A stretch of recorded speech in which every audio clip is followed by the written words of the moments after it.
I love the first season of Primal. A simple story about a caveman named Spear and a tyrannosaur named Fang have to survive in a harsh land, and the whole first season has only one line of dialogue spoken by Spear. And yet, the first season was filled with compelling character moments, gut-punching emotion, and a great relationship that we got to see develop. Not to mention that it has some really fun and violent action scenes.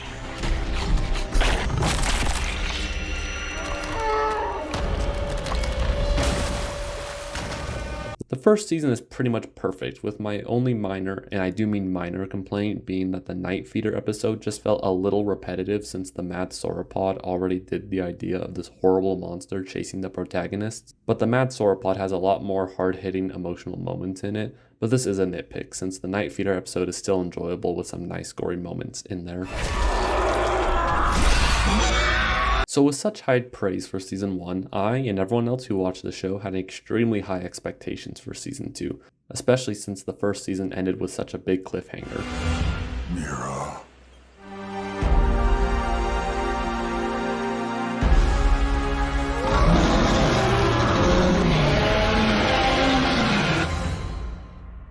Well, after watching Season 2, I'm glad to say that it is great. But there are a few minor issues I had with this season, so let's go over the good, the bad, and the horny. Similar to the first season, the second season still has bright fluid animation that is pleasant to watch, whether it's beautiful shots like this or violent action scenes. Everything in this show is beautiful. The gorgeous animation continues the trend of visual storytelling instead of dialogue, with the exception of one episode, but we'll save that one for later. The characters are also still great. Fang gets to have a relationship with another theropod, which people have named Red. And we're not keeping it. But I already named it. Let me guess. Red. Until she accidentally kills him trying to save Spear. However, she does get the chance to lay another clutch of eggs in an oddly detailed scene of her pushing her eggs out. But seeing Spear's happiness for her once he realizes what's happening is really sweet and a testament of their friendship. Another testament of their friendship is the fact that Fang does not bite off the head of Mira and Spear when they try moving her egg, because had that have been anyone else or anything else, they would have been dino kibble. I will say this scene made me laugh way harder than it probably should have.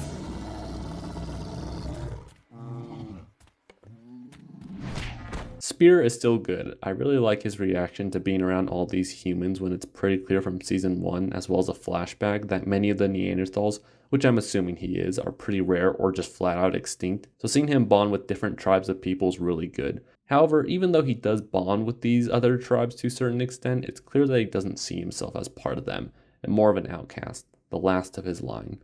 He's clearly more comfortable around animals than he is with other people.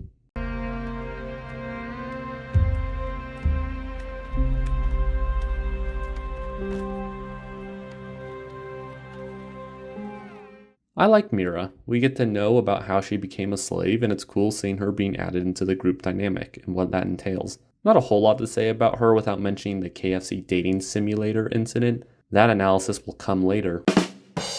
For new characters, the most notable is Kamau, aka the Colossus, because, well, the name speaks for itself. Also, Kamau means quiet warrior, which is from a language native to Kenya. When he is first introduced, it seems like he's just another big enemy that Fang and Spear will take down. But after being captured by the Egyptian queen, who the internet has dubbed Queen Bitch, which is very accurate. However, we see that Kamau has been forced to fight just like Fang and Spear because his daughter is being held hostage by the queen, and how he constantly has to do stuff that he doesn't want to, but only does it because his daughter's life is on the line. It makes for great scenes where he has to choose, and seeing him do these horrible things that he clearly has no joy in makes him an incredibly sympathetic character. Even the flashback with him shows that he was never a violent man. We get to see this as he traps a spider and releases it instead of killing it. Heck, I think how he even kills the queen really speaks to his nature. He could have easily just ripped her in half or even performed a Hulk smash special, but instead he just lets gravity do the job.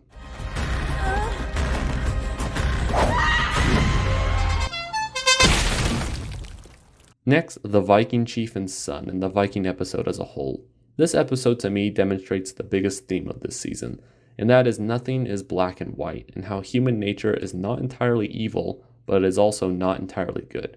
Let me explain. The Vikings are not good guys. They are slave owners that have been shown in flashbacks to kill anyone that opposes them. When Spear and Fang tried to escape, they continued to attack them. However, they still had families, and you can empathize with the father that he lost a village, a wife, and a son. We can empathize with him on this level. Heck, we can even see why he would want revenge. That does not make his actions in the past right, and the show doesn't try to justify his actions nor what he has done. It only makes us empathize with the human aspects that I assume everyone watching can empathize with. This is something that I really appreciate. Even Kamau, who we initially thought to be a big enemy to fight, turned out to be a quite sympathetic character that we were hoping that he would have the chance to reunite with his daughter. In a world that seems to think that every human is terrible and that anything they do, no matter how small, is justification in destroying their life, or how some people want to pretend that people have never done anything bad ever and that any form of acknowledgement of past mistakes is just people being sensitive, it's nice to see a show that I think accurately portrays both the bads and the goods of human nature. Now the goods of the show far outweigh the bads, and I won't even say these things are bad, more just disappointing, since I feel they hold this season from being just as great as the first, if not better. Ironically, each of the criticisms I have are centered around 2 episodes, and if you've seen this season, you probably know exactly which ones I'm talking about.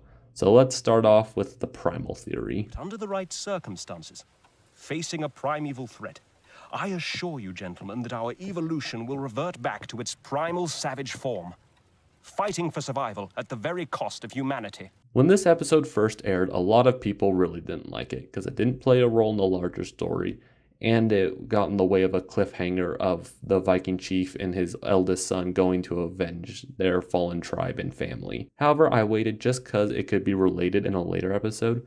However, I was wrong. The fact that this episode feels really out of place in the series is frustrating, since the last episode suffers from a major pacing problem that could have been solved if this episode didn't exist. However, all that being said, this is still a really fun episode that makes for a nice change of pace from the Primal we were used to.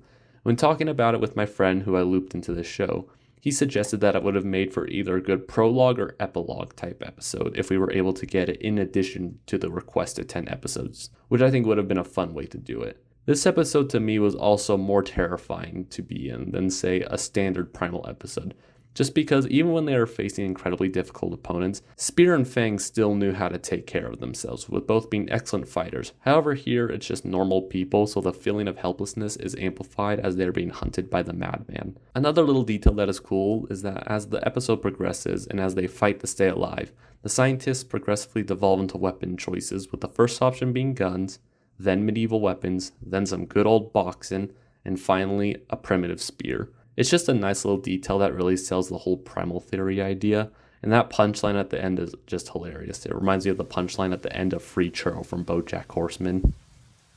And there you have it!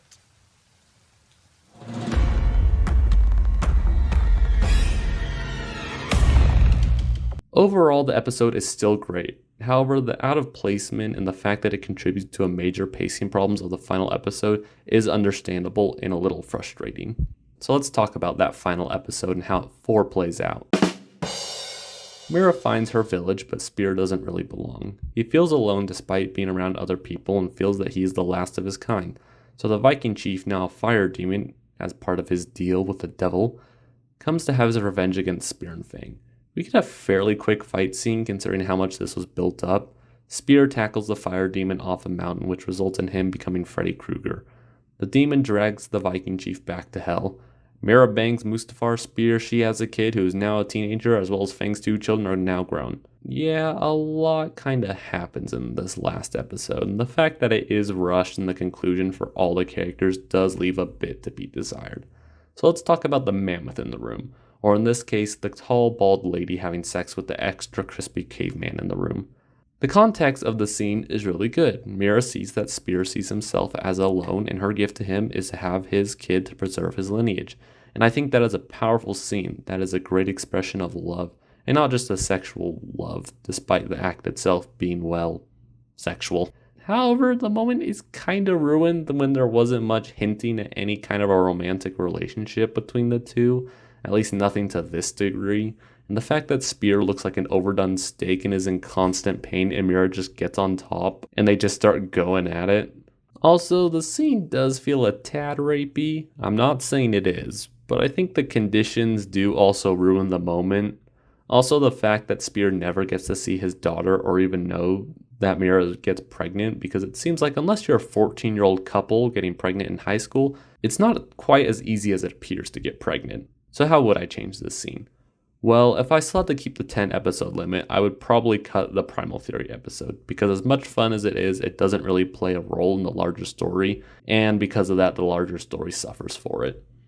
Imagine that Mira's village takes place in 2 episodes, so they arrive and Spear doesn't feel like he belongs and all that good stuff that was in the last episode anyways, but we have a whole episode dedicated to Spear and Mira becoming more romantically acquainted, in addition to the scene where they both start worshipping the moon. I think that after that moment, then they could have done the deed. Because nothing is sexier than a good old session of lovemaking after Sunday worship. We can either do a slightly jump cut or something similar to how long they were on the boat prior to the Egyptians to show that time has passed. Mira could have then delivered the news to Spear and he could be so happy that he gets the chance to be a father again. But then the fire demon attacks, and so Spear and Fang go to confront it, similar to the last episode. But this time, Spear is going not only to protect Mira and her village, but for something much more personal, a child that he will not lose again. This is just a loose idea, but I think if more time was dedicated to time in the village, then the fight with the fire demon and Spear's daughter / his legacy wouldn't have felt like it was cheapened and rushed. I would like to hear your ideas for how you would change the ending, or if you wouldn't change anything about it. Overall, Season 2 of Primal is still great. While having some more noticeable problems than the first season, it probably has some of my favorite moments in the series. I don't know if Season 3 will happen, but if it does, I definitely want to be an anthology series, which is something that Tarkovsky has talked about.